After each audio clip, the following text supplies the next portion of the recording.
Good evening. Am I audible?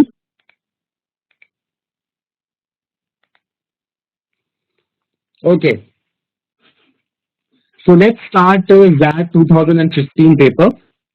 This was a very lengthy paper because the first section, that is verbal and logical ability, had total of 28 questions. So time is going to remain the same.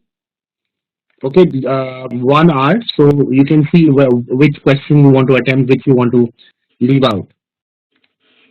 You can start at around 10. We'll start the discussion. Please start.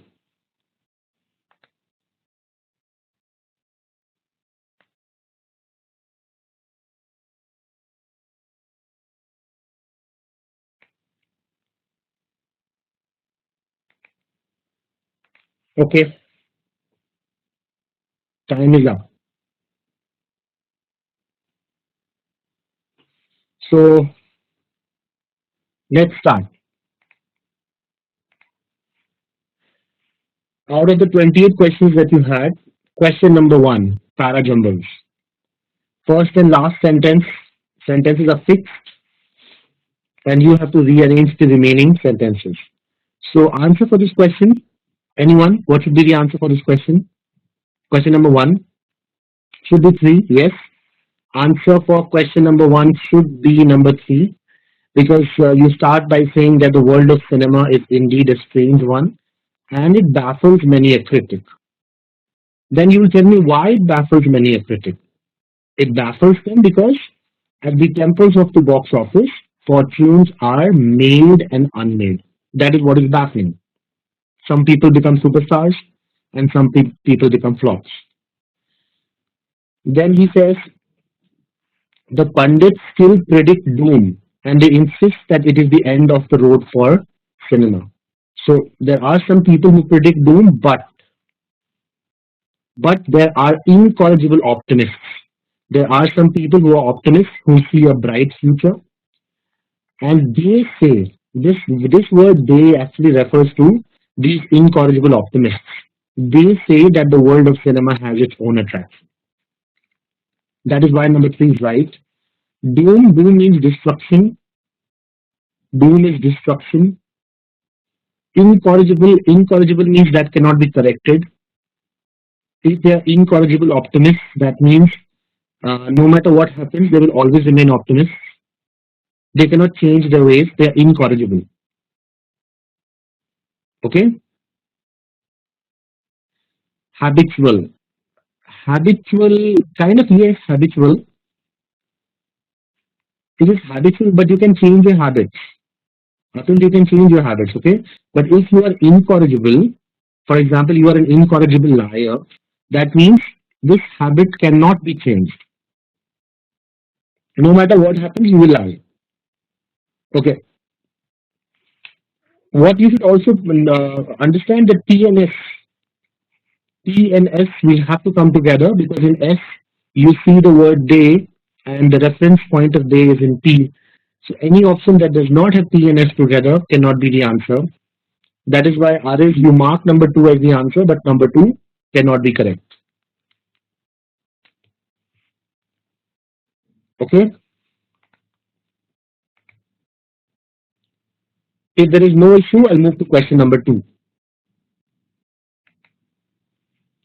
Which of the following is not a term of disapproval? So which one is not a term of disapproval? Atul, awful is both approval and disapproval. Awful means unpleasant or impressive. So it can mean both. So no, number five is not right. Answer for this question should be childlike. Childlike means innocent. Okay, innocent like a child. So this is the correct answer. It is not childish. Childish is actually a negative expression. So infantile, this infantile word that you see here, this actually means childish. Okay, childish is used in a negative way. Childish does not mean innocent. Childish means that you should be showing maturity, but you are actually not showing maturity. You are behaving like a kid. That is why it has a negative connotation. Okay, so number one becomes negative. Charlatan Who is a charlatan? It is not pronounced as charlatan, it's pronounced as charlatan. Charlatan is a person who pretends to be someone that he or she is not. So, for example, quacks. You know quacks? Quacks are those people who pretend that they are doctors, but actually they do not have any medical degrees. So quacks are charlatans. If you pretend to be a CBI officer, you are actually a charlatan. A person who pretends to be someone that he or she is not. So that also is negative.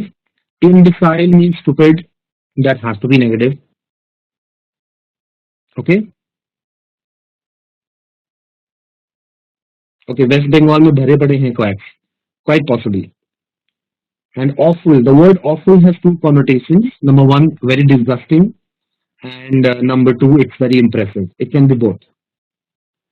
So it can be a term of disapproval. That is why answer for question number two is going to be number four. Childlike, innocent, naive, sweet. Question number three. If there is no issue, I'll move to question number three. Awful, sorry, not awful, awe. Actually, this not awful. Awful is not impressive. Awful means bad. The word awful comes from the word awe. Awe means respect or fear. Respect or fear. So the word awe is both positive and negative. Not awful. Sorry, my mistake. Awful is always negative. Yes, awe can mean amazed also. In that sense, Rajesh, you are actually using it in the sense of awesome. You are in awe of something. You are in awe of something means that you are either scared of something or you respect something because that thing is very impressive. We say somebody has awesome performance. Somebody has given an awesome performance. That means they have given an impressive performance. Some people are going to respect it and some people are going to be scared of that performance. Okay. Number three. Question number three. Again, para jumbles. Arrange the sentences and choose the option that best arranges them in a logical order. So, what do you think should be the answer? I think statement number three and statement number two have to come together. Okay. Statement number three and statement number two have to come together, with statement number three coming first. Because statement number three says the reviewers come close but not close enough.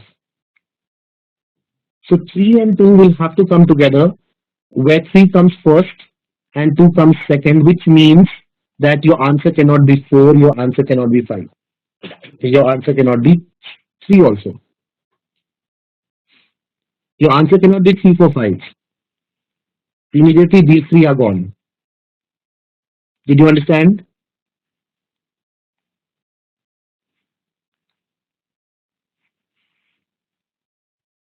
Atul, you mark five. Okay. Answer for this question here should be two. Answer should be number two. You start by giving an introduction and saying that the greatest irony that is in situations that is bursting with ironies is the reiterated idea that critics are killing the theater.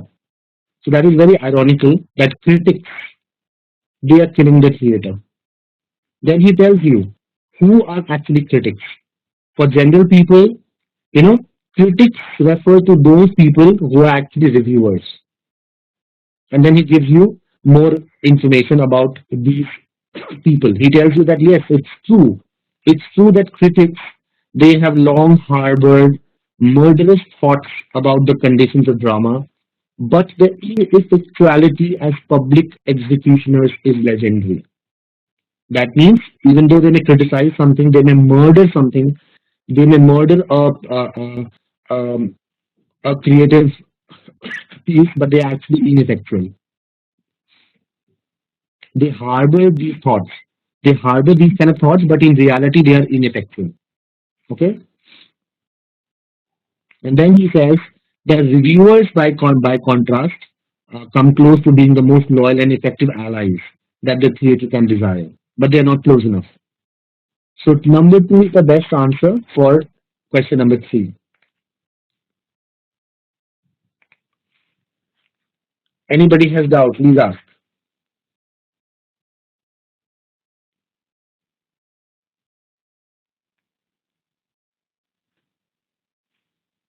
Question number four.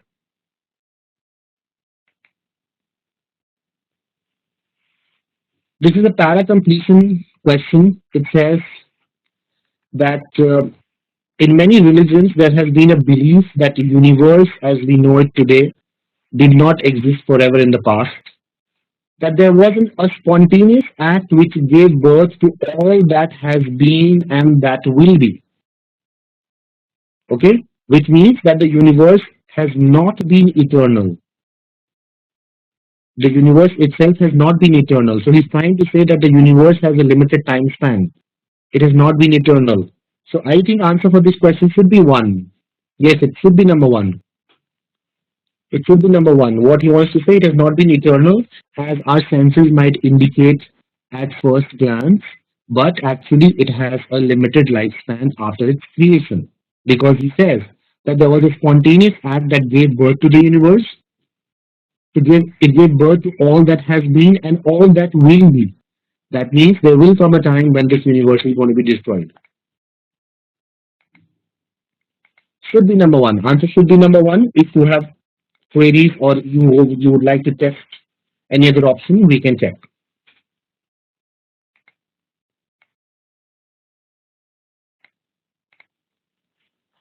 Okay. If there's no doubt, then I'll move to question number five. This one also is a paragraph completion question. It says, it is a curious historical fact that modern quantum mechanics began. It began with two quite different mathematical formulations, the equations of Schrodinger and the matrix algebra of Heisenberg. Even though they are different, he says these two apparently dissimilar approaches, they were proved to be mathematically equivalent. So in the next line, you will say how they became equivalent, how they merged. So I think yes, answer for this question should be two. These two points of view were destined to, they were destined to complement one another and they were ultimately synthesized. That means they were merged in Dirac's transformation theory. Absolutely. They looked dissimilar, but in reality they were the same. Should be number two. Question number five. Any doubts? Anybody from question number one to question number five? Now is the time to ask. Raghu, you did not find any connect. You did not find any connect. He says that quantum mechanics started with two different mathematical formulations. Okay? It started with two different mathematical formulations, and then he's saying these two, which looked dissimilar, they looked separate, they looked different, but in reality, they were proved to be mathematically equivalent. That means they were kind of saying the same thing. Even though they looked different, they were saying the same thing. So next line, what is going to be the next line? The next line will be that down the line, few years down the line, there must have been somebody who must have shown you what is the similarity, and that person must have probably merged it because they're saying the same thing.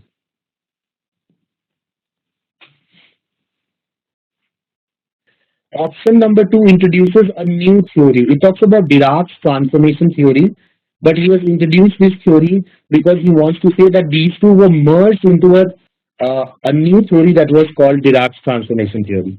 So yes, you can. The, the name of the new theory after the merger was Dirac's transformation theory. Okay. How to eliminate option number four since it starts with discussion of quantum. But don't you think number four cannot complete, cannot follow? It cannot be. It cannot follow. In fact, if you want to mark number four should have come first because we're talking about quantum mechanics evolving. So first you will tell me how quantum mechanics evolved, and then you will tell me that there have been two schools of thoughts under quantum mechanics. So it is going to be the other way around. This cannot be the last line. Probably it is the first line. Okay.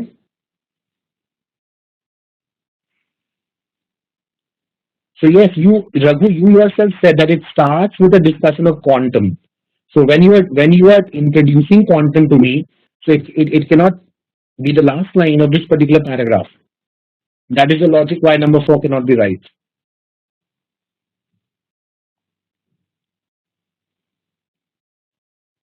Okay. Question number six. If there are no more doubts, I'll move to question number six. He says Ranu is an ordinary sports person. In the last two university sprint events, her performances in the heats were pathetic. So which of the following will weaken the above argument? So based on on her performance in the sprint events, he has made the conclusion that Ranu is an ordinary sports person. It's quite possible that Ranu is a gold medalist in some other sport. So you cannot say that Ranu is an ordinary sports person. Yes, very easy question. Number two should be the answer. The moment I say that she is a national shot put champion, she no longer is an ordinary sports person. Yes, in sprint events, she probably may be ordinary, but she's a national shot put champion. Heats, heats का मतलब होता है जो pre finals क्वालिफायर्स क्वालिफायर्स होते हैं ना they are called heats first you have heats not heat heats heats first you have heats हाँ heat का मतलब तो गर्मी होता है यस हीट्स स्कूल में तो होता होगा ना स्पोर्ट्स डे के पहले हीट्स नहीं होते थे many children participate in the heats and out of them some people are selected and they actually run the final race qualifiers not exactly quarter finals भी हाँ एक तरह से quarter final मान लो बट उसके भी पहले का स्टेज होता है heats Bhavuk, your question is why not five? In the college sprint events, Ranu always won. In the college sprint events, Ranu always won. Yeah, okay. So college में आप जीत रहे हो you are winning in college, but in university at university level your performance is pathetic. So I can say that you are an ordinary sports person. In school and college you probably perform well, but when you come to university level you don't perform well. So how are you weakening the above arguments, Bhavuk? You may be performing well in the college level or school level, but at the university level you are not performing good. You are mentioning her strengths. Yeah, but understand that she always won in the college sprint events. Okay, so college sprint events, heats are like trials, Sayani, yes. In the college sprint event, you win, but the competition is very low there. When you come to the university level, competition और बढ़ जाता है. When you come to the national level, competition और बढ़ जाता है. So there are many people who win at the college and school level, but they do not win at the university or national level. So उनको हम ordinary sports person ही बोलेंगे ना. He's not discounting the fact that Ranu is a sports person.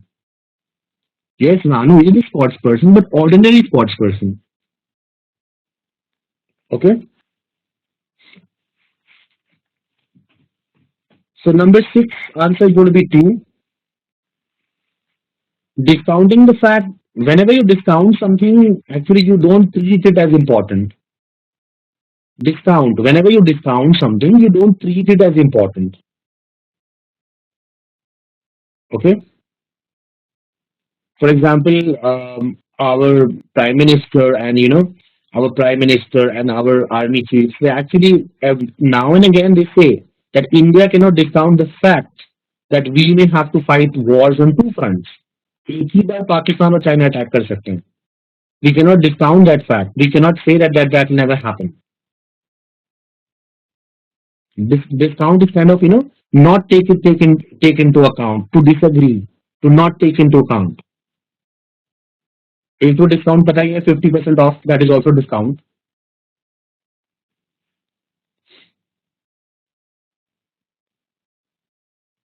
Okay, Atul.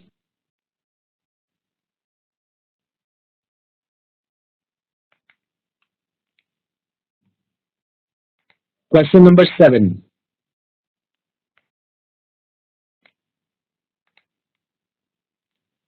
Okay, internet issues. 6 words are given below. Which up which of the above words have similar meanings? Answer should be four. Answer should be number four. Atul, I'll just repeat it. Don't worry. I will just repeat it. As of now, answer for question number 7 is four. Why? Because cacophonic means harsh sound. When the sound is harsh, we say it is cacophonic. Okay. Cacographic is bad writing. Caco means bad. Okay. So harsh sound, bad sound. It's bad writing. Calamitous is disastrous. Catastrophic is disastrous. So ये दोनों disastrous होते हैं. Cataclysmic also is disastrous. Contraindicative means when something is contraindicative, that means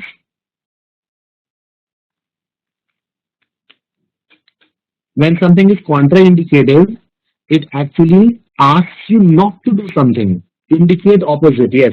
It asks you not to do something. For example, the doctor thinks that somebody has asthma. He gets some tests done, but the results are contraindicative. That means the tests tell him that he should not start the treatment of asthma because this person is probably not suffering from asthma. So contraindicative. Okay. So that does not mean disastrous. So calamitous, catastrophic, and cataclysmic. These three words have the same meaning, and that is why answer should be number four. Contraindicative means indicating not to do something. Contraindicative means indicating not to do something. Contraindicative. Okay. And discount का मतलब होता है whenever you discount something, you don't agree with it, you don't treat it as important. Whenever you discount something, right? So question number 7 answer is going to be 4. All these are very scoring questions, even though it's a lengthy paper, but many questions were very scoring. Number 8. Read the sentences. He is the most dash of the speakers. It has to be eminent. P wala eminent. The belief in dash justice is the essence of his talk. That means he believes that justice is always present. I think I need a word immanent. I-double-M-A. So first word is E-F-double-M-I, P-M-I. The second word is I-M-M-A, immanent wala. Number 3, this hall would have been full but for the imminent rain. Imminent means it's about to happen. I-double-M-I wala. And finally, number 4, many of the audience have achieved eminence hona chahiye, eminence in their respective fields. So E, E-M-I-N-E-N-C-E. I think based on this, answer is 3. Immanent, immanent. When something is immanent, it is intrinsic. Okay? When something is immanent, it is intrinsic. It is organic. We say it is intrinsic, it is organic. It is natural, it's inborn, immanent. Okay, Falak? For example, love for a child is an imminent feature.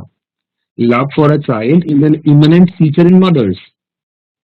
You simply cannot imagine a mother who does not love a child. Okay, love her child. So that is love for child is imminent in mothers. Okay, eminence with an E. Eminence का मतलब है you are famous, you are famous.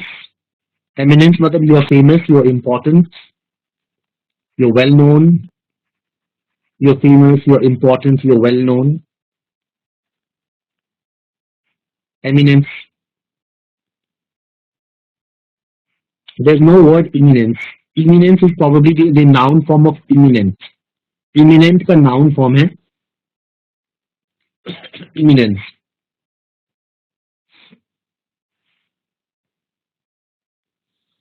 Okay, answer should be C for question number 8. Anybody has doubts, please ask.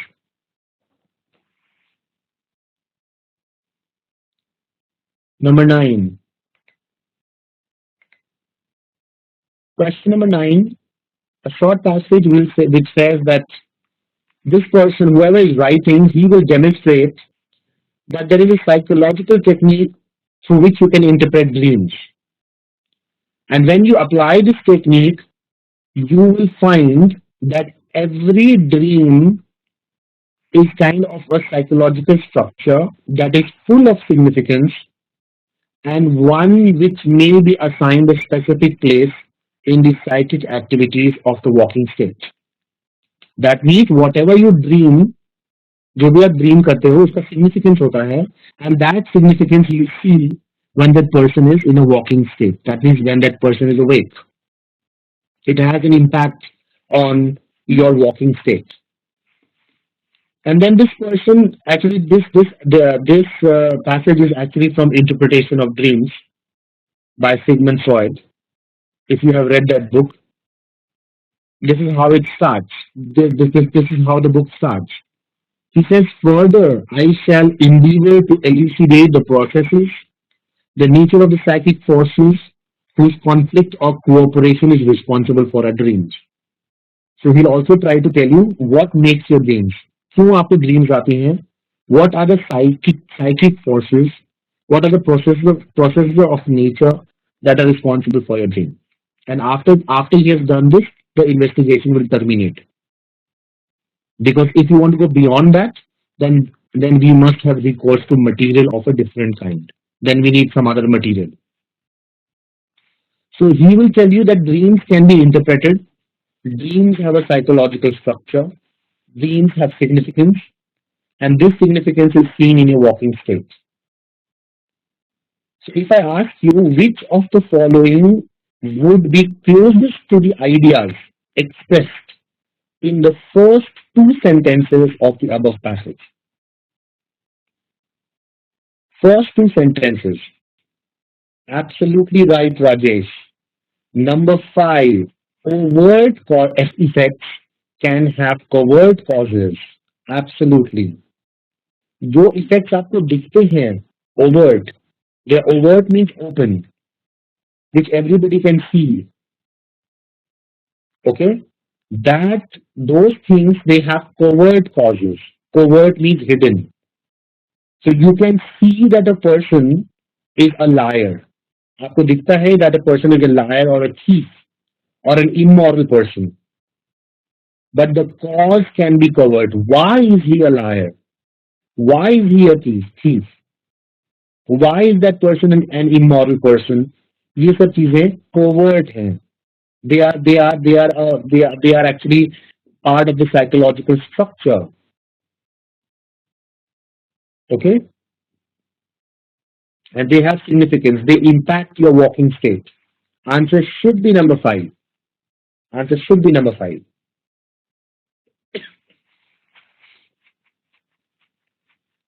Please take a look. Doubts anybody till now? Please ask. Anyone?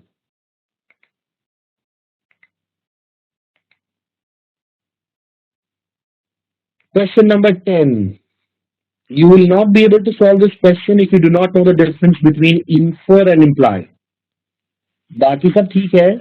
But if you don't know the difference between infer and imply, then you will not be able to solve this question. Okay. What do you understand by the word infer and what do you understand by the word imply? Can somebody tell me?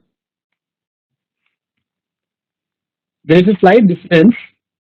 Imply, when you imply, you suggest. You suggest, you say, though not directly, you say indirectly. Okay? When you imply, you say indirectly. Indirectly बोलते हो किसी भी चीज को.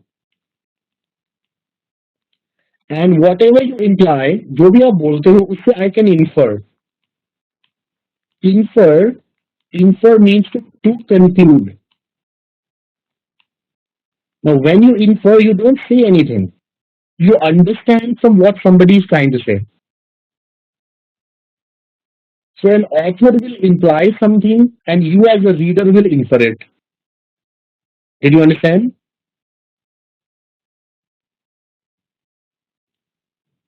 The difference between imply and infer? Imply is what is suggested, what is said indirectly, and infer is what you understand from what is said. Okay? For example, a lawyer in a court, a lawyer says, Your Honor, this is the person. This is the person. He was found with a knife in his hand, and the person who has been killed, he was stabbed by a knife. So directly नहीं बोल रहा, but indirectly he's trying to tell the judge that he's the murderer because the person who is killed, he has been stabbed by the knife, and the same knife was found in this guy's hand. So he's trying to suggest, वो suggest करने की कोशिश कर रहा है that this guy is the murderer. Now the judge will say, from what you are implying, I cannot infer that this guy is the killer merely from the fact that he is holding a knife. So I cannot conclude from what you're trying to say that he's the killer because he's holding a knife. Did he actually stab with that knife? You have to prove that. So judges will infer from what lawyers imply. Is this clear now? Imply and infer. Now let's see. It is dash that the accused had dash. That again dash.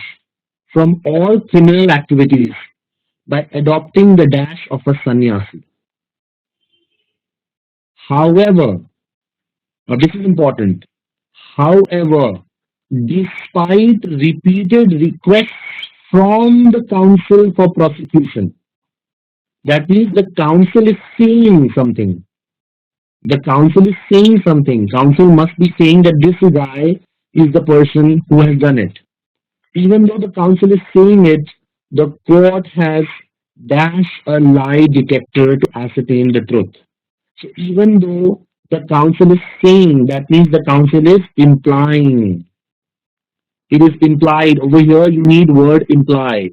The counsel is indirectly saying that the accused, this accused, he had actually made a pretense of being separate from all criminal activities. This is what the counsel is saying, but the court does not accept the appeals of the counsel and the court has not allowed a lie detector test. You know that in this last blank we need a word proscribed. Proscribe means prohibit. Okay? So in the first blank you need imply, in the last blank you need proscribed. So it cannot be prescribed.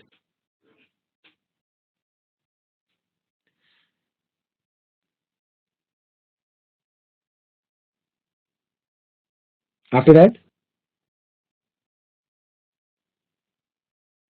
so your answer can be number 3 or number 4.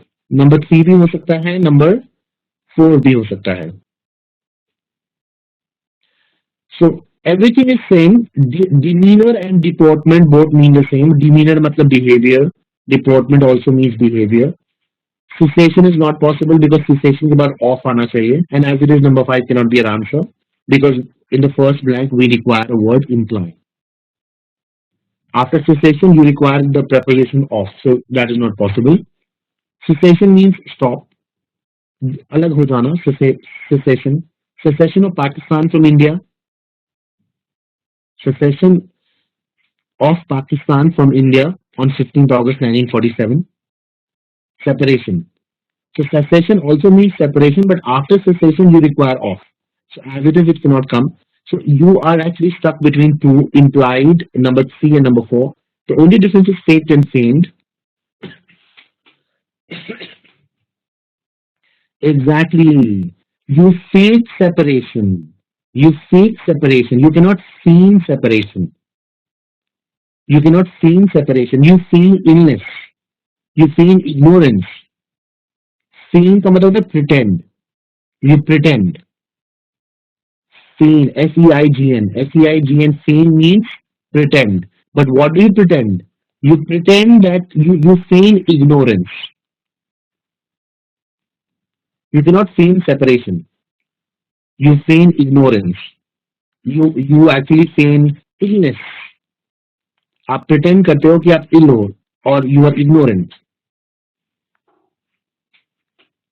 So you cannot feign separation. You have to fake separation. That is why answer I believe for this question should be three. Should be three. So question number 10. Doubts anybody?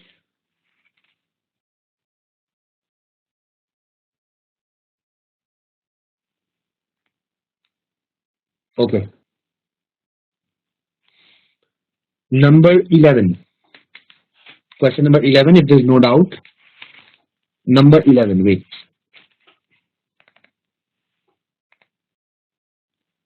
Read the following statements. Statement 1. If you want to understand the causes that existed in the past, look at the results as they are manifested in the present. Okay. Now it says Murali did not work as hard as his friends but had secured first rank in the examination. So in the past he did not work hard but still he has secured first rank in the examination. In statement 1 you are saying that if you want to understand the present, then you need to understand the causes that existed in the past. He's asking you which of the following options is correct with respect to the above two statements. Number 5, yes, should be number 5. Should be number 5. Statement number 1 will hold true even if statement number 2 is valid. Why? Why is that so? Can somebody tell me why is that so?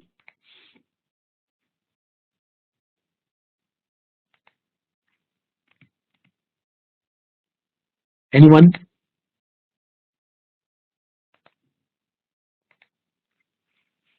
It is irrelevant. No, it's not irrelevant. They are related. It is not saying if you want to understand the past, look at the present. It is saying if you want to understand the present, look at the past. Okay, so in the present, what has happened? Murli has scored first rank.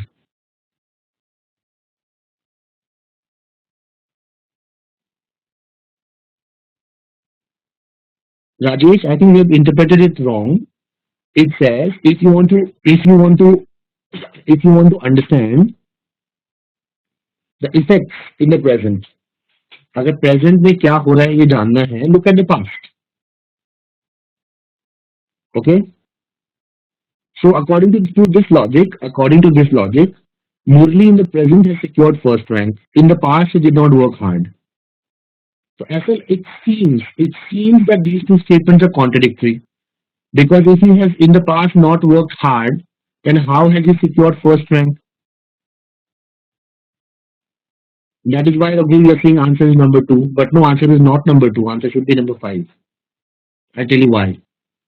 They are not contradicting each other. Because securing first rank, is it only dependent on hard work?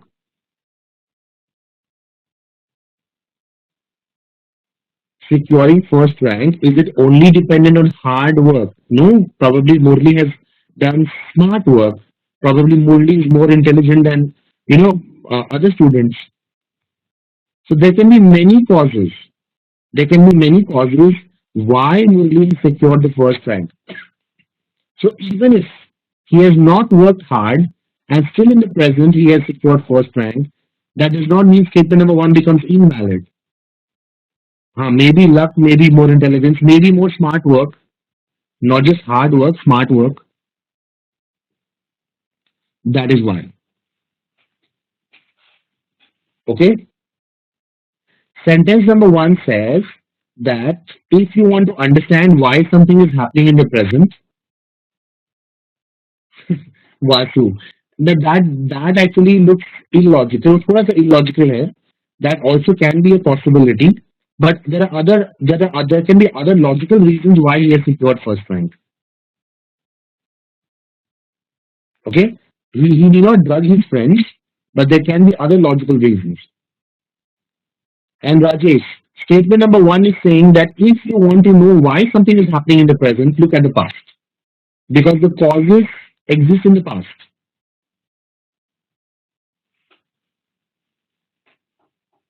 Okay, if you want to understand the past, हाँ ठीक है बात तो एक ही है बाबू. You are saying the same thing. If you want to understand the past, look at the result of the present, or if you want to understand the result of the present, look at the past. We are on the same page. We are saying the same thing. We both are saying the same thing, but in two different ways. दोनों का मतलब एक ही निकलेगा.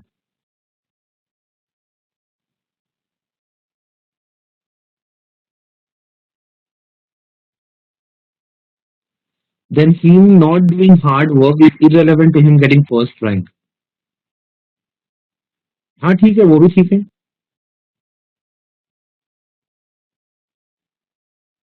Yes, Rajesh, that is also right. That will again take you to number five. No, number statement two is a rare occurrence. It is a rare occurrence. This is not something which is acceptable. It can be irrelevant, but it is a rare occurrence. You cannot say that. How can you say it is a rare occurrence? Partially correct. Number four is partially correct.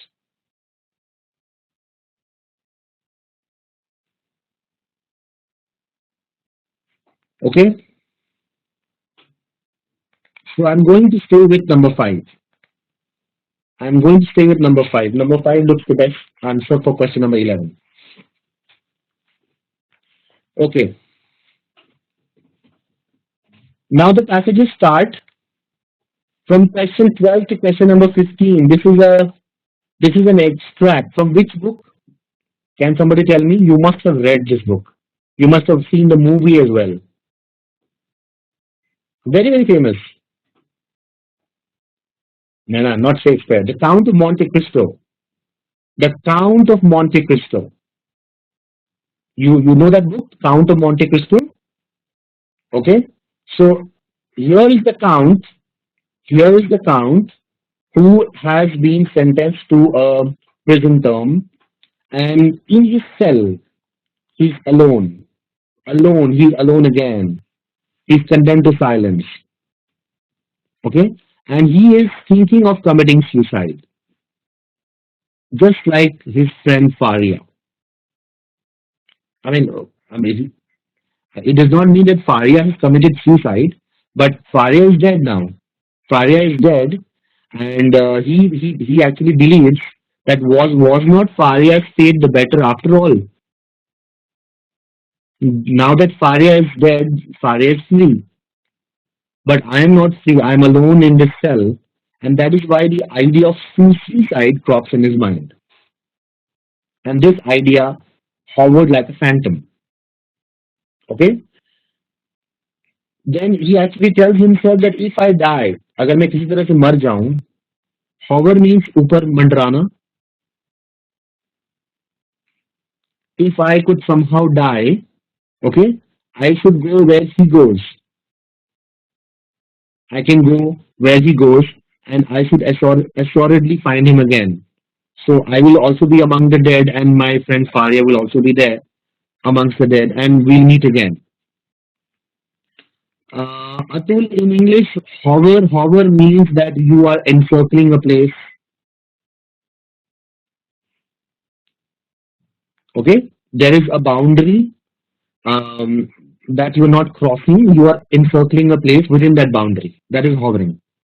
For example, butterflies hover over a flower. Flower की boundary के आगे नहीं जाते हैं, flower के ऊपर ही मंडराते रहते हैं. So he actually is thinking that it would be better if I die. Okay, but how to die? कैसे मैं मरूं? Then he thinks of a plan that when the first person comes in, when he opens the door, I will strangle him. और फिर वो मुझे पकड़ लेंगे and they will guillotine me. Guillotine means सिर काट देना. And then and then I'll die, and then I'll be free. But excessive grief is like a storm at sea. Okay, excessive grief is like a storm at sea, where the frail bark is tossed from the depths to the top of the wave. So just like a storm at the sea, storm कभी होता है फिर शांत हो जाता है. And what happens is that a bark, frail bark, that means a piece of wood, even though it may have been under the ocean depths, it is actually because of the storm tossed from the depths to the top of the wave. Similarly, we human beings sometimes in grief we sometimes go very down, we become very dejected, and then suddenly we come back. We come back. We are lifted, and that is what happened to Dante. Dante, who is the Count of Monte Cristo. Okay, so Dante is recoiled. He recoiled from this idea of suicide, and suddenly, he passed suddenly from despair to an ardent desire for life and liberty. So earlier he wanted to die, now he wants to live. He wants to be free. And he's saying, no, die? Oh no, I'll not die. I'll not die because I have to punish all those people who have kept me here. And perhaps I have to reward some of my friends also. If I had to die, I should have died years ago. After having been in this prison for so long, why should I die now? Why? Why will I die in my dungeon like Faria? Okay? It is a very entertaining passage. In fact, the entire book is very entertaining. You must watch the movie or at least read the book. It's a very, very famous book. Okay? So as he said this, he became very silent and he gave straight of an idea आया उसके mind में how to get out of this particular prison. इस prison से मैं कैसे निकलूं बाहर? Okay? So what did he do?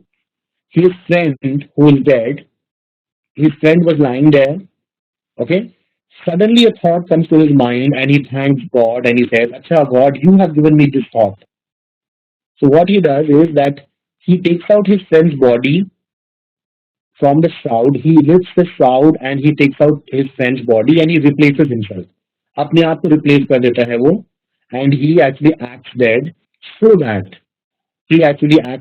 that he can be taken out, considered to be dead, and he will be taken out and thrown into the sea. This is what is explained here. And this is what actually happens. If you have read this book, this is actually what happens. He switches places with the dead person, and the jailers and other people working in the jail they believe that he is dead, and they take him out and throw him in the ocean, and from there he escapes. And he actually after that good things happen in his life. He actually comes across a treasure. एक treasure मिल जाता है, and then he takes revenge on everyone because of whom he had gone to the prison. Okay, so based on your understanding of this particular passage, if there is anything you did not understand, please ask. The last paragraph is explaining to you how exactly he replaced himself, how exactly he has replaced himself with the dead. Off topic, why has he gone to prison? His friend has betrayed him. His friend has betrayed him. In fact, he used to love a woman. His friend betrayed him, and the friend has married the lady that he loved, the lady that Dante's loved. But it was not for love that his friend betrayed him. It was because his friend actually was a traitor. He was a traitor, but he put the blame on his on Dante's, and Dante's did not know. Dante's को पता नहीं था कि ऐसा है. And when he actually escapes prison, he comes across the treasure. He becomes a very, very big man, and then slowly and steadily, he does not immediately come back to his earlier life. He Because he knows that if he comes back, he will not come to know the reality of why he was imprisoned. So behind the scenes, he works, and slowly and steadily, he comes to know that it is actually his best friend because of whom he went to prison. You must watch this movie. ये movie आता रहता है. Every second day you'll find this movie. Just switch on some English channel. Okay. Yeah, Act Two Brute. Exactly. But at least Caesar knew that it was Brutus who stabbed him. But Dante's, he realizes very late that it was his friend who actually got him imprisoned. Based on this passage, question number 12, how was the protagonist planning to resolve his problem? How? He planned to exchange places with the dead? Absolutely. Easy one. Very, very easy. Which one of the following options is nearest in meaning to that implied by the phrase sarcasm of destiny in this passage? Even if you have not read this passage, you can understand that sarcasm of destiny means destiny आपके साथ मजाक करेगी और destiny वही वो करके रहेगी तो उसको करना है. That does not mean that destiny makes you a laughing stock. That is not necessary. But destiny is going to do whatever it wants to do. What you can do whatever you want to do, but destiny will take its course. So number two is a better answer. If you have selected number one, then understand sarcasm of destiny need not necessarily make you a laughing stock. So yes, number two should be the answer. Destiny ultimately asserts itself. Doubts? Anybody has doubts till now? Anyone? Okay. Number 14. Among the options given below, which phrase, which phrase specifically captures the change of mood of the protagonist? So you have to be very specific. Don't talk in generalized terms. You have to be very specific. Specifically, what do you see? He was earlier depressed, but then he becomes very daring. He exchanges places with the dead. So yes, number three is right. Specifically, it changed from depression to daring. If you have marked number two, if you have marked number two, then there is no sing in mood in number two. Number two says despair and hope. That means he has both despair and hope. No, the change in mood will be captured if you say despair to hope. He switches from despair to hope. In generalized terms, first he thought he would die, but then he actually thought that he will live. So if he was asking for generalized change in mood, then number one could have been the answer, to be or not to be. That is to live or not to live. But he's asking you specifically. So it has to be depression to daring. Okay? Hamlet. To be or not to be, huh? To be or not to be was a Hamlet, right? Okay. Question number 15. If there's no doubt, I'll move to question number 15. Match the words with the related words.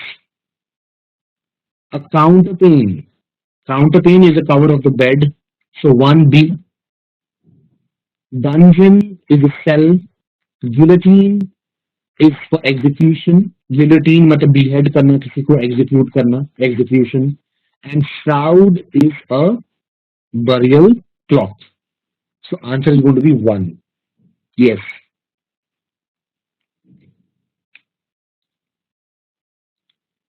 Doubts? Anyone?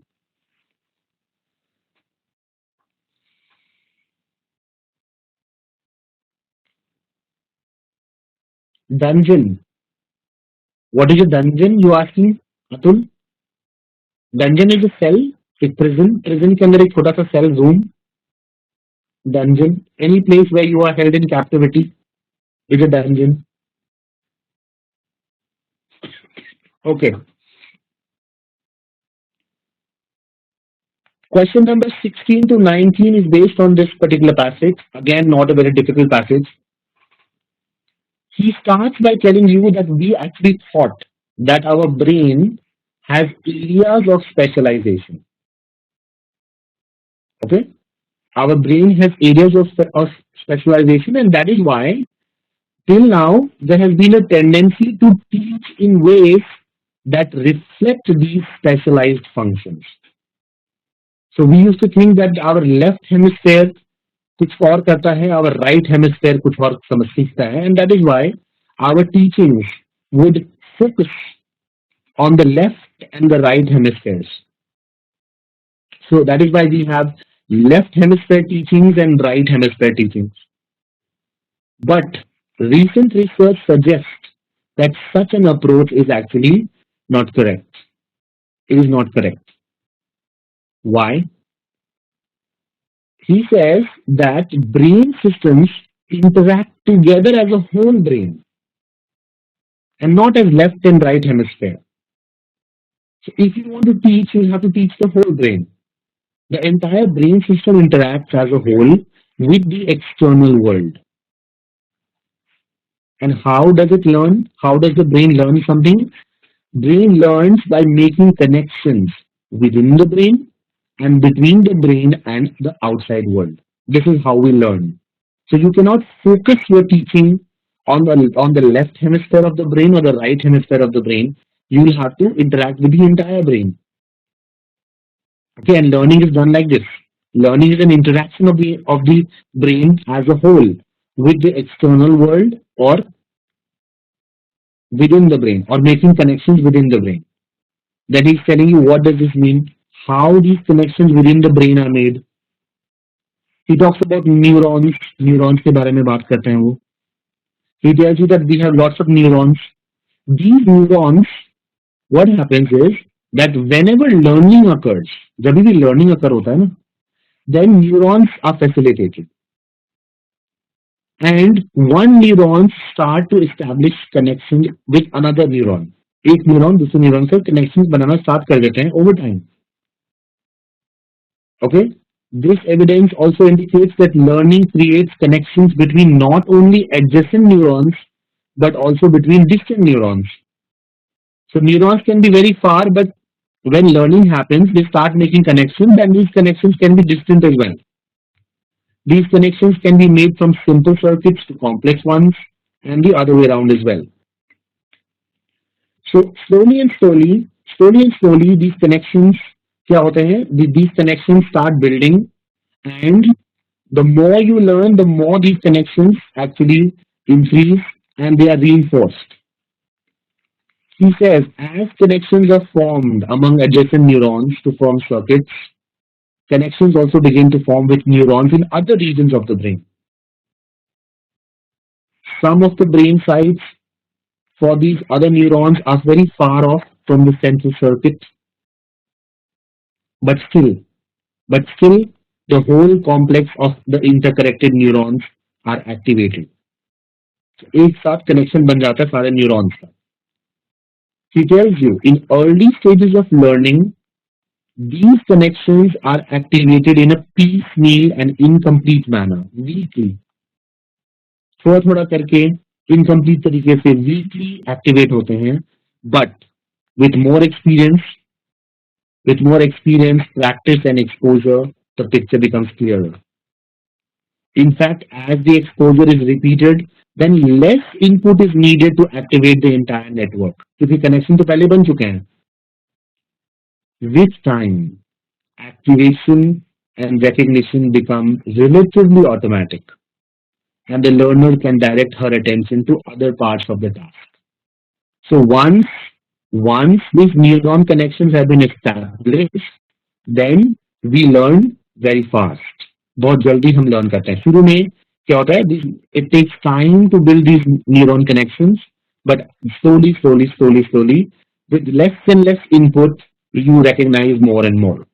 And this explains why learning takes time.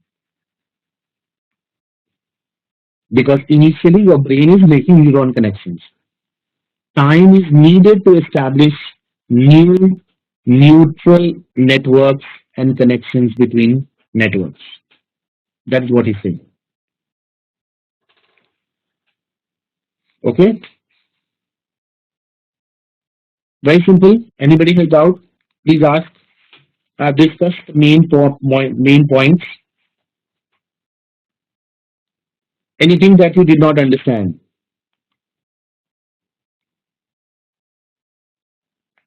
Okay, based on this question number 16, it can be inferred that for a nursery student, learning will be what? Nursery student मतलब beginning student. शुरू शुरू में कैसा होगा? It is going to be piecemeal. It is going to be disconnected. Exactly. Learning will be piecemeal and disconnected. Absolutely. Number one is right. Any other option you think can be correct? You can ask. Number 17. Read the following statements and answer the questions that follow. Which statements are consistent with the ideas expressed in the passage? Let's see. The two hemispheres of the brain are responsible for learning autonomously. Wrong. Galat.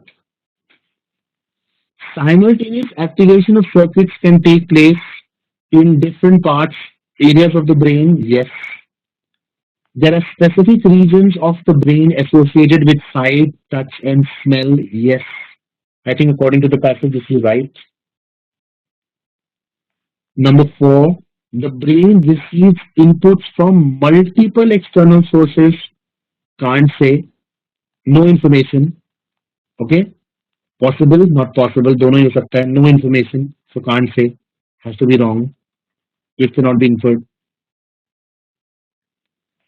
And learning is not the result of connections between neurons. Wrong. It is a result of connection between neurons. So number 5 is also wrong. 2 and 3. 2 and 3, they are correct, which means your answer is 2.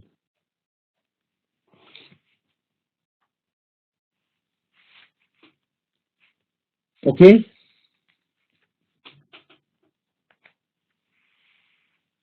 18. Which of the following proverbs best describes this passage? What have you marked? Which proverb will best describe this passage? Yes, many a mickle makes a muckle. Many a mickle makes a muckle. इसका मतलब क्या होता है? Many small amounts, many small amounts. में थोड़ा थोड़ा जो information आपके mind में आता है, piecemeal.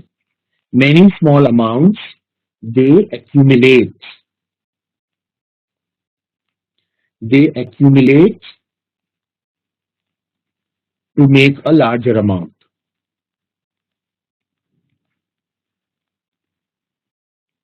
This is how we learn. This is how we learn. Initially, there are some connections, but slowly connections बढ़ते रहते हैं, and then our learning expands. So many a mickle makes a muckle. Absolutely. What about proverb number B? Proverb number B, बाकी सब तो ठीक है. Can somebody tell me what is the meaning of this? Child is the father of the man. You must have heard of this proverb. Child is the father of the man.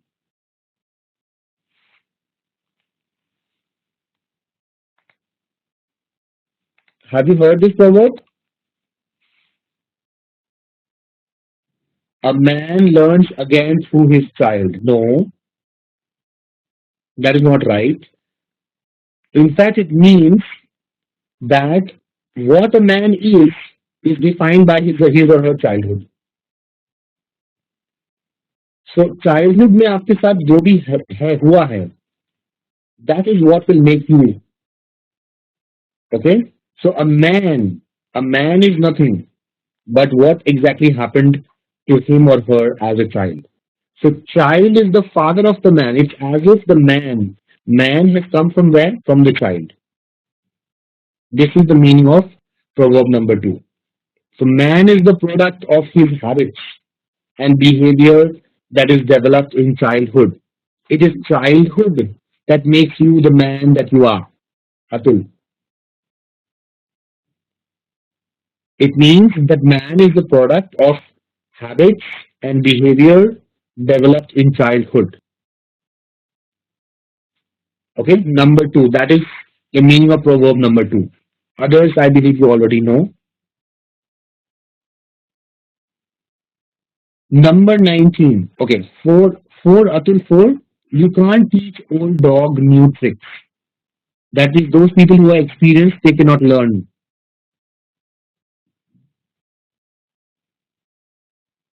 तो ये तो wrong है. According to this passage, this is wrong. In fact, as you have become more experienced, your learning will be better. Your understanding will be better because neurons ज़्यादा बन गए होंगे ना आपके अंदर neuron connections. So number 4 does not describe this passage. When the student is ready, the master appears means that when you are ready to do something, the path is always clear.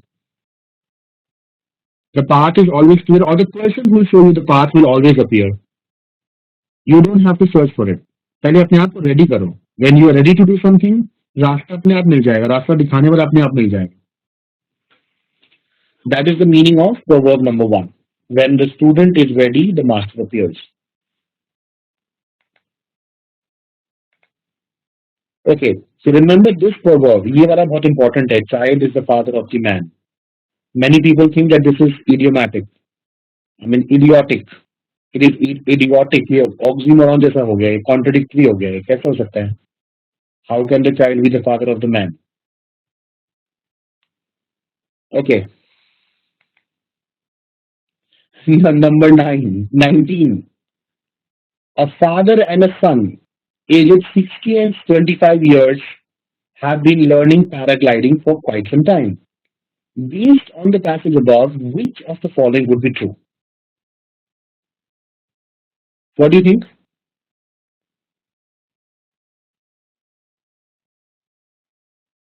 Number 5. Vasu, you have marked number 5. Both of them would always progress equally. No, I don't think so. Because the father is 60 years old, so he will have more neuron connections than the son who is 25 years old. So, in all probability, the father will be a better learner, a faster learner than the son. Even though ऐसा 100% sure नहीं है, but still. That is why answer for this question I believe is 2. The father might, even though certainty नहीं है, but there's a high probability that the father will learn more if both of them started at the same time. Because the father will have more neuron connections already there, so his learning is going to be faster than the son. Should be number 2. Answer should be number 2. Okay? Okay. Question number 20 to 23 based on this passage. This again is not a difficult passage. He tells you that some people have some genes, कुछ behavioral genes होते हैं जिनको कि risk allele बोलते हैं. Some people have these kind of genes. They are called risk alleles, and that is why these people, ये लोग जिनके अंदर ये who have these behavioral genes, they are more vulnerable to certain mood, psychiatric or personality disorders. Atul it's technical term risk allergy मतलब risk वाला jeans. You need not be concerned about the meaning of a technical term. कुछ भी मान लो ना risk वाला genes. Okay. So these people who have these risk alleles, who have these behavioral genes, they are more vulnerable to mood, psychiatric or personality disorders. उनको disorders ऐसे disorders होने के ज़्यादा chances हैं. So he actually explains to you that the risk allele is simply a gene variant that increases your likelihood of developing a problem.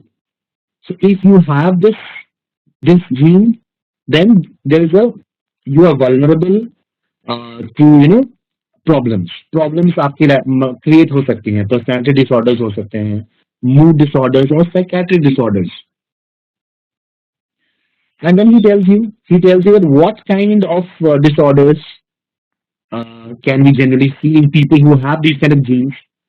He tells you that these kind of people can suffer from depression, anxiety.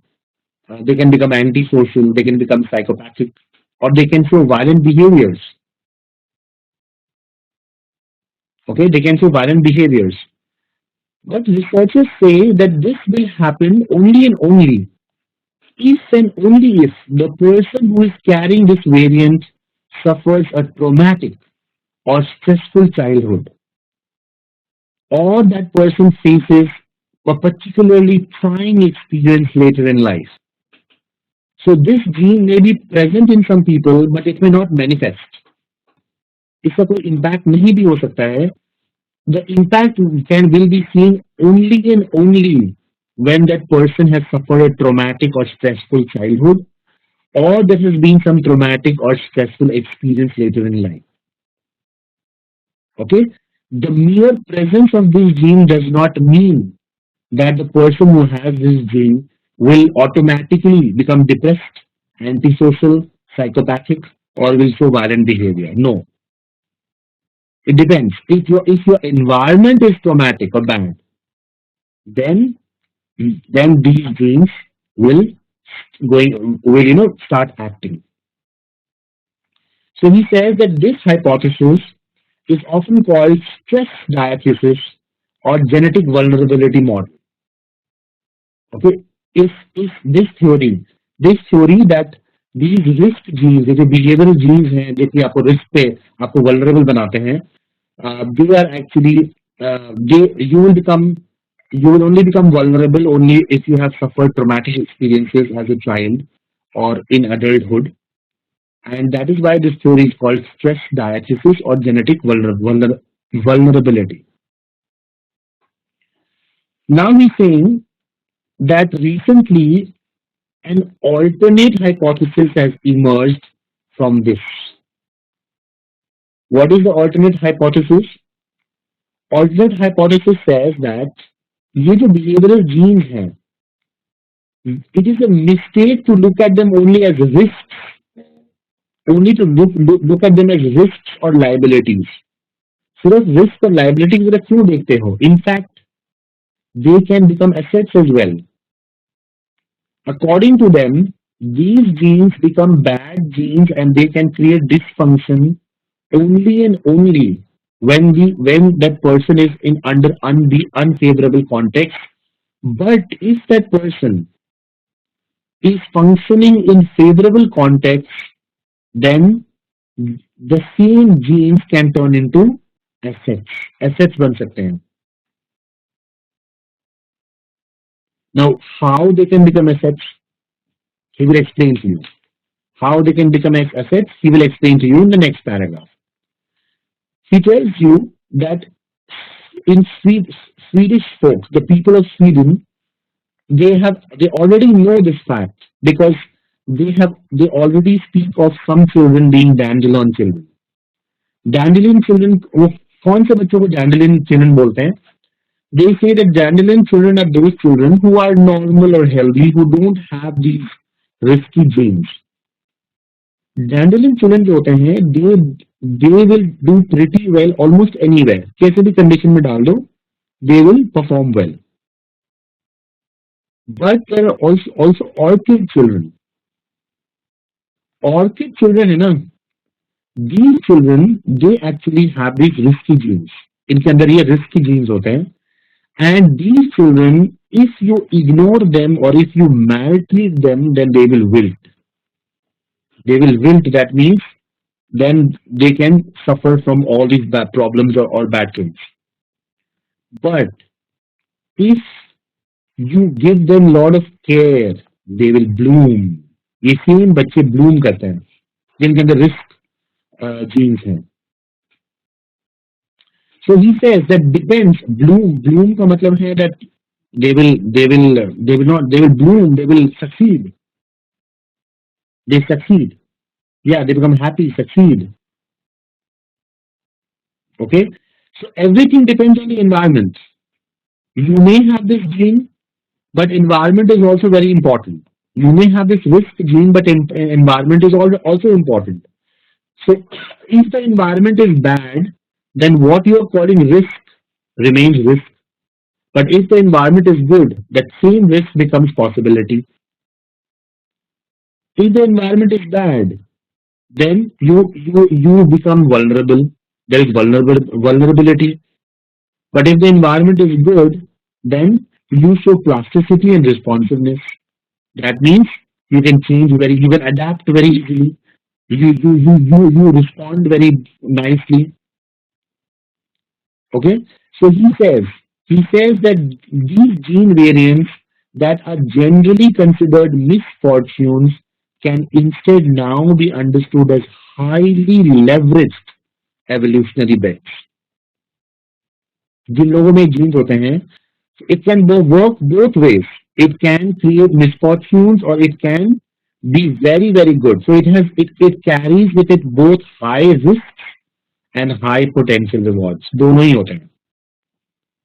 Now he's saying when are these genes going to give you rewards? He tells you that if society has both kind of children, dandelion and orchid kids, then there is more chance of that species succeeding over time and in any given environment. क्यों? Because when there is stability, then the dandelions they thrive. Okay? Generally, you find orchid children they are less numerous. वो कम होते हैं ऐसे लोग. But these orchid children they may falter in some environments, but they will excel in those that suit them. So whenever there is some problematic situation, whenever there is any situation that requires heightened responses, जहाँ पे risk taking जब बहुत ज़्यादा चाहिए. For example, during times of wars, during times of social strife, during times of challenging situations, during migrations to new environments, इस तरह की जो चैलेंजिंग चीजें होती हैं, ऐसे में these are situations the orchid children they perform very well because they have the risk genes. वो risk लेने की aggression वाली genes है उनके अंदर. They perform very well. And that is why together when a society has dandelions that are steady and orchids that are mercurial. So if a society has these two kinds of children, it actually provides an adaptive flexibility to that society. So अगर situation stable है तो फिर then dandelions will succeed. If the situation is not favorable, then the orchids will succeed because they have risk genes, so they can face risks. Risks face कर सकते हैं वो. Mercurial मतलब changing. It's not stable. If something is mercurial, it is not steady. It is changing. Okay, and together they open a path to otherwise unreachable individual and collective achievements. So collectively, dandelion children and orchid children they can work wonders. That is what he's trying to say. So the crux of this passage is that there are some people who are born with the risk genes, but we should not just look at it from a negative angle. Yes, these people can develop negative attitudes if they are not given a proper environment. But if given a proper environment, then the same risk means it can become very rewarding. Mercurial can also mean very hard or heavy. No, I don't think so. Mercurial means mercurial का मतलब होता है like the mercury. हाँ, Herculean. Herculean means it is very burdensome. Exactly, Rajesh. Mercurial comes from the word mercury, and mercury fluctuates a lot. That is why we say something if somebody is mercurial, it fluctuates like the mercury. Yes, Atul. Mercurial means capricious. Yes. Yes.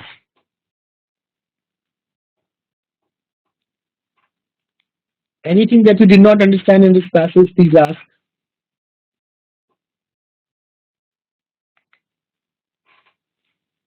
Based on this passage, question number 20. The passage suggests orchids. What does the passage suggest? That orchids, yeah. So, yes, orchids, they thrive. They thrive in anesthetic, anesthetized conditions, greenhouse conditions, protected environments में वो thrive होते हैं. They thrive in protected environments. Absolutely. Anybody has marked number one as the answer? They are insufficient. Passage never says that they're insufficient. Passage says that they're less numerous. Less numerous does not mean that they're insufficient. So yes, number four is right for question number 20. Number 21. Which of the following statements correctly echoes the author's view? Number four. Again, number four. Children who are born with genetic vulnerability need not necessarily be sociopaths. In fact, they can perform wonderfully under certain situations. Absolutely. Any doubts?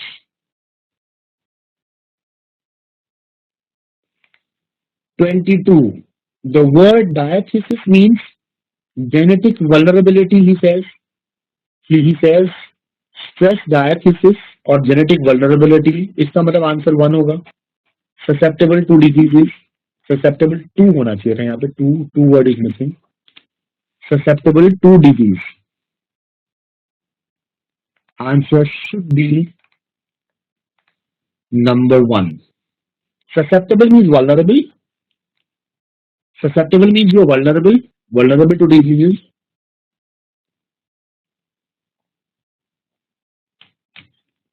Okay, Atul?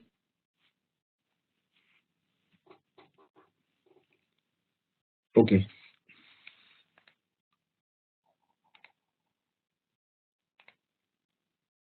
just a minute.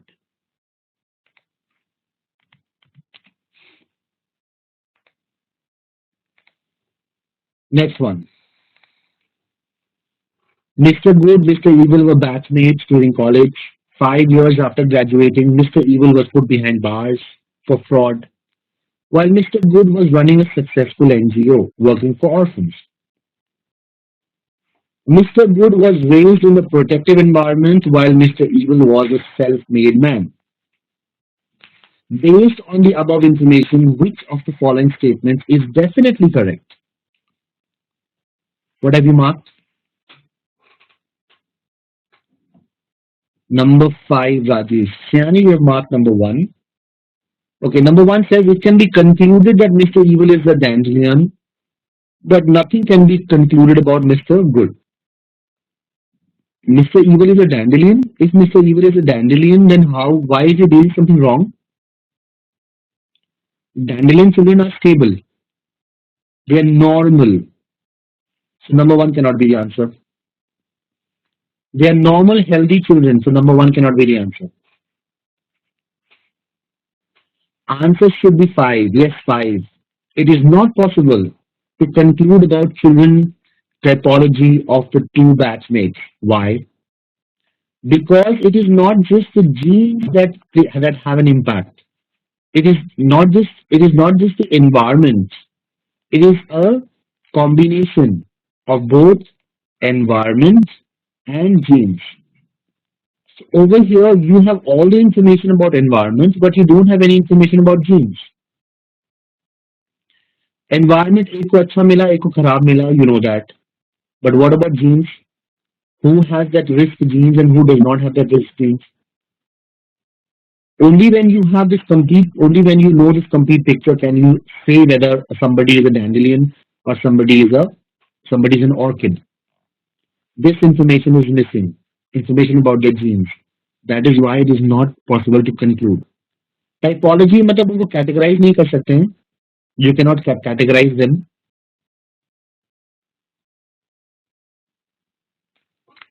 Okay? Did you understand why the answer is 5 for question number 23? Okay. Next passage. Horrible passage. Unless you are an economics student, you should have stayed away. Yeah, you should have stayed away.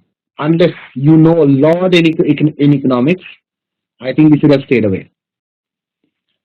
So he's talking about private goods and he's also talking about public goods. I'll tell you in short what he's trying to say. He's trying to say for private goods, competitive markets ensure efficiency. Okay? Private goods में क्या होता है? Private goods में it is competitive markets. Competitive markets work, they make the market efficient. But markets, they fail for pure public goods.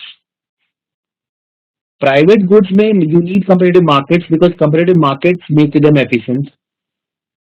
But for public goods markets fail, and that is why public intervention is needed. That is why government intervention is needed. Okay? अब ये सारा जो है all these terms, adverse selection problem, moral hazard problem, incentive problem, यहाँ पे और भी है. You will not understand these things. You will not understand these things unless you have a pretty sound background of economics. If you know economics, then yes, you will understand what he's trying to say. But otherwise, it's difficult. Okay. So let me first just explain to you in simple terms what he's trying to say. He's saying that for private goods, competitive markets ensure efficiency, but the same markets fail for public goods, and that is why government intervention is required. He then tells you what are public goods. Public goods are those in which individuals cannot be excluded from use and where use by one individual does not reduce availability to others, while an individual can be excluded in case of private goods. For example, a river. It's a river है. Okay, it is public good. Anybody can go up to the river and drink water. I mean, you cannot exclude anyone. So river हो गया, lake, this river, air, all these are what? Public goods. All these are public goods. So they are available to everyone. You cannot restrict anybody from availing of these resources. And just because you consume some water from the river, तो दूसरों को कम available नहीं हो जाएगा.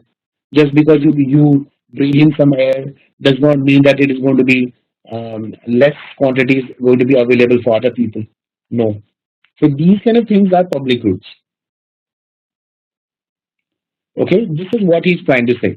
So जब public goods की बात आती है, government has to intervene because market जो होता है ना, market do not make these goods efficient. Efficiency, markets fail. Markets fail when it comes to these kind of goods. If you want me to go in details, I will explain these terms also. If you want to go in details, if you have the patience, I can explain these terms also. Because in economics, adverse selection and moral hazard problem ये दोनों क्या होते हैं? Adverse selection problem क्या होता है? Adverse selection problem is actually the problem that whenever a buyer and seller they engage in any kind of negotiation, one of them has more information about the product than the other, and therefore that person who has more information, he is actually in a better position. तो ये इसको हम adverse selection problem कहते हैं. This is called adverse selection problem. Okay. So adverse selection is whenever there is a contract or an agreement between a buyer and a seller, one of them has better information about that product than the other, which gives him undue advantage over the other. This is adverse selection problem. Moral hazard problem क्या होता है? Moral hazard problem is that it's actually a term of insurance. In insurance, what happens is that when a person has taken insurance, okay, now that the person has taken insurance and he knows that his loss is going to be covered by the insurance company, this person is now going to be less careful. Earlier, he had alarm bells installed, burglar alarm, CCTV, सब कुछ install कर रखा था. बहुत सारे expenses करते थे security पे. But now he has taken insurance. So he says, what is the need of so much expenses? कुछ होगा तो मुझे तो insurance मिल ही जाएगा. So this is a moral hazard problem. ये moral hazard problem है. So again, in this problem also what happens? There are two contracting parties. One is the person who's taking insurance and the other party is the insurance company. The problem इसलिए है that the person who has taken insurance, he is covered. But the insurance company, they actually will have to bear the cost of the fact that this person who has taken insurance, he is careless. Careless होने की वजह से उनको payment देना पड़ेगा, not because there were more possibilities of burglary or these kind of things, but because the person is careless, the insurance company may have to pay. So the person who's taking insurance is actually again having undue advantage. Burglary का मतलब वही होता है किसी के घर में घुस के चोरी करना. Okay, that is moral hazard problem. So these problems actually ये सब actually इसलिए होता है because there is imperfect information. Information सबके पास बराबर नहीं है ना.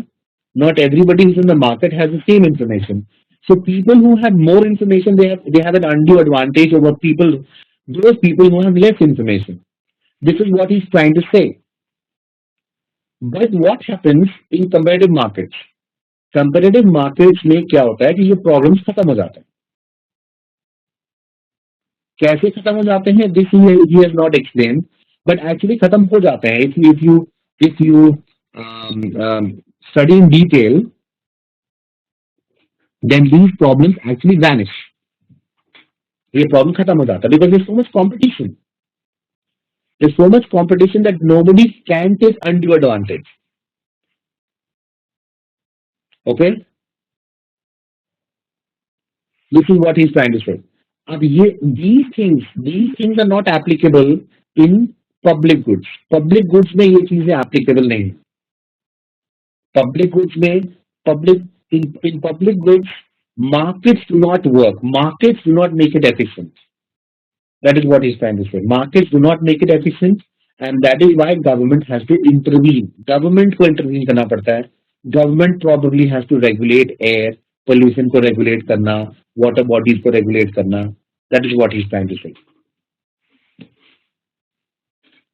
So this is in short what he's trying to say in this particular passage. And I don't know whether you have solved this passage or not, but based on whatever you have understood, number 24 तो आराम से कर सकते हो. For which of the following goods can markets not be efficient? Public goods, and public goods are air. Public goods यहाँ पे air है.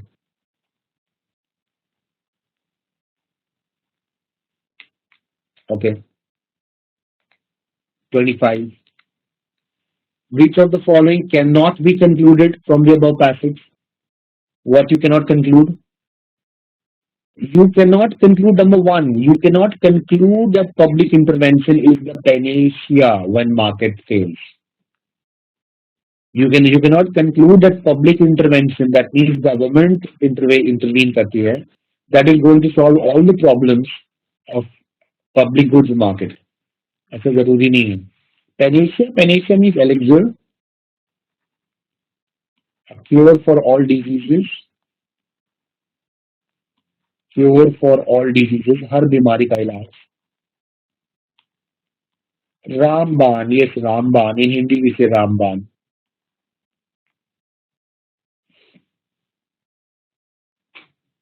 Okay,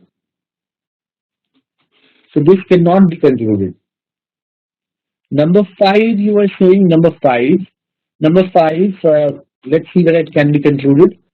Public regulations may address problems associated with natural monopoly. Yes, this is correct. It can be concluded. यहाँ पे last lines में है ना, last lines में है यहाँ पर. If you actually read, when the monopoly has private information about its cost or demand, its regulation by a regulatory commission becomes a principal agent problem. So government can control this monopoly. Government can take out this information from the monopoly. So number five can be concluded, but number one cannot be concluded.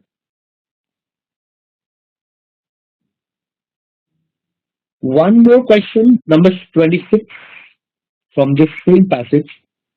Statement 1 says, in India, factories dump their waste in the nearby water bodies. Okay. Statement 2 says, government is thinking of granting tax benefits to factories which adopt eco-friendly practices. So which of the following options best captures the relationship between statement 1 and statement number 2? Number 3. It has to be number 3. It has to be number 3. Statement number 1 is an example of market failure because it is public goods. And statement number 2 suggests one way of reducing the problem. Absolutely. Absolutely. Okay. Good. Very good. Anybody have any doubts till now? Last two questions remaining. 27 and 28. Passage was not very difficult. Passage is talking about brainstorming. He's talking about creative thinking and he talks about brainstorming. He says brainstorming is a technique that can enhance creativity. Even though generally brainstorming is done by groups of people, but it can be employed with individuals as well. अकेले भी कर सकते हो. But the benefit of involving a group is that one person's idea can help to stimulate even more ideas by other group members. So how does it work? How does brainstorming work? He says that in brainstorming, the main idea is that people's creativity is restricted because they tend to reject ideas at too early a stage. Why they reject an idea? Because they may be imposing imaginary constraints, or they may be making false assumptions, or they may be unable to see a problem from multiple perspectives, or they may be stereotyping problems and possible solutions. And that is why they fail to see the wider potential. These are the reasons that these are the things that restrict creativity. But when a lot of people are involved who have different perspectives, then the idea generation process is enriched. That is why he believes that brainstorming is more effective when it is done by group members or in groups. Simple passage. Based on this, more often than not, these past terms are highly used by hypnotherapists and psychologists. uh, what this passage? ये question mark क्यों? More often than not मतलब वो ज्यादा use होते हैं, ज्यादा ज्यादा ये टर्म्स यूज कौन करते हैं? Hypnotherapist and psychologist. Brainstorming? No, brainstorming is a management term. They may be used by hypnotherapists and psychologists, but management का term है. Brainstorm meetings में क्या होता है? Brainstorming ही होता है.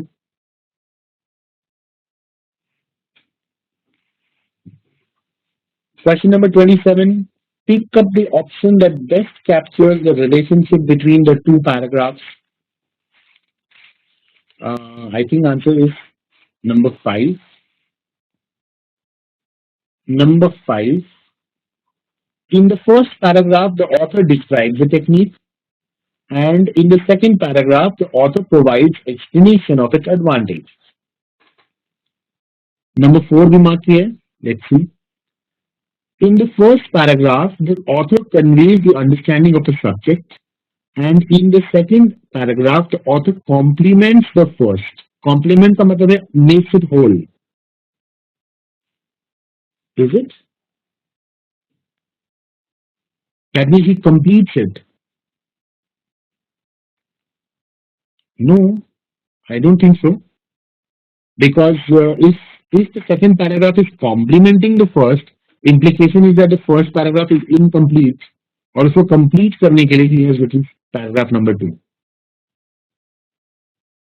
I don't get the feeling that the first paragraph is incomplete. So no, number 4 is not right. Okay, Vasu and Rajesh, you mark 4. Advantages, advantages. That is what he's saying. See, he's not. He's actually telling you what causes disadvantages. So in a sense, he's telling you कि ये सब चीजें खत्म हो जाएंगी. What restricts your ideas? And through brainstorming, you can overcome all these problems. ये advantages है ना? These are the advantages that you will not impose imaginary constraints. You will not make false assumptions. You will be able to see a problem from multiple perspectives. You will not stereotype problems and possible solutions. ऐसे है Rajesh. Indirectly, he's talking about the advantages.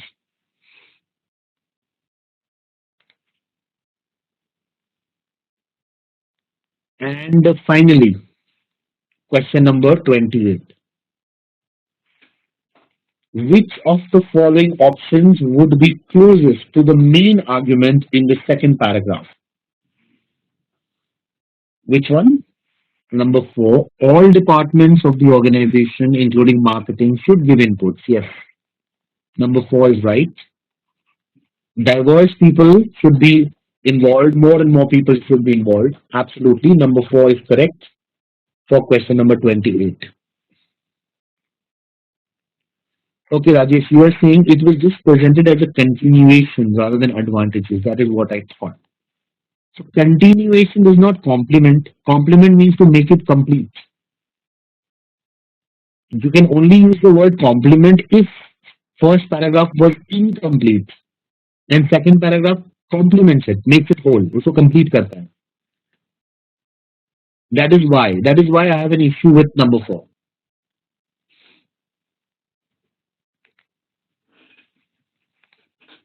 Okay, please take a look. All questions from 1 to number 28. If you have any doubt, please ask. It's a lengthy paper. In fact, I have been telling you that slowly and steadily they are decreasing. Difficult भी है, and slowly and steadily they are decreasing the difficulty level. You'll see that the 2014 paper also had 28 questions. In fact, पहले तो time भी बहुत कम था. In all, you had to solve 84 questions in 140 minutes in 2015. The 2015 paper, if you actually take a look, there were in the first section 84 questions. This was a 28 verbal का है, and you had to solve this in 140 minutes. So time भी कम था पहले, number of questions भी बहुत थे. Now slowly and steadily they have increased the time also. They are giving you 170 minutes plus they have decreased the number of questions as well. Okay. Okay. Sayani, you have a problem with number 4. Question number 4. You want me to go to question number 4?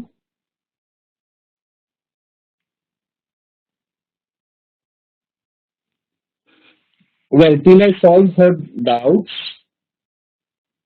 if anybody has any other queries, please ask. If you don't have any query, you would like to log off.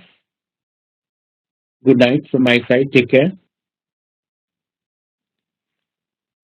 Yes. More questions, less time. It works in our favor. Yes, you'll have to select. You will be better at selecting. Yes. I think the cutoff marks were somewhere around 8. Cutoff marks were somewhere at around 8. If your score is around 12, you would get around 95 percentile.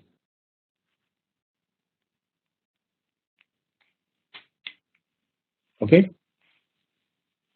Okay. Loathing means hatred. Yearning means desire. Earlier he had hatred. Now he wants something. Now he desires something. So yes, there is a yearning. Yearning to hai, but there is no hatred.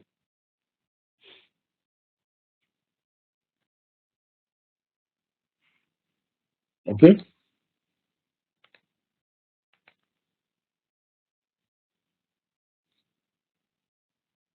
Right. Take care, all of you. Till we meet again for 2014 paper. Take care. Good night. Music